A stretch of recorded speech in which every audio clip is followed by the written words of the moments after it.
18-aprel kunidan boshlab har kuni kechki soat 18:00 dan uyog'ini soatini chegarasi yo'q. Agar nechta kelsa qabul qilamiz. Kelamiz uxlamay qabul qilamiz.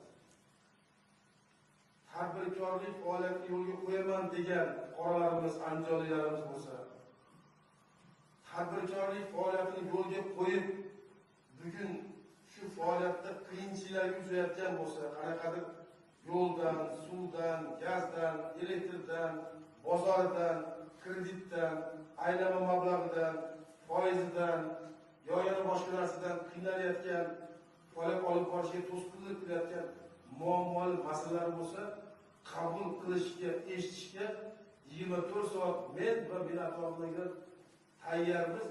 Hokimlar eshitib, agar bir marta o'zim kontrol qilaman, o'zim o'tiraman masalan. Endi zallarda deyapman. Hokimiyat zallarida aytganligim, ular to'lamanda qarab turaman, qanday tadbirkor keldi. Bular o'tkazyapman, gaplashmayapti.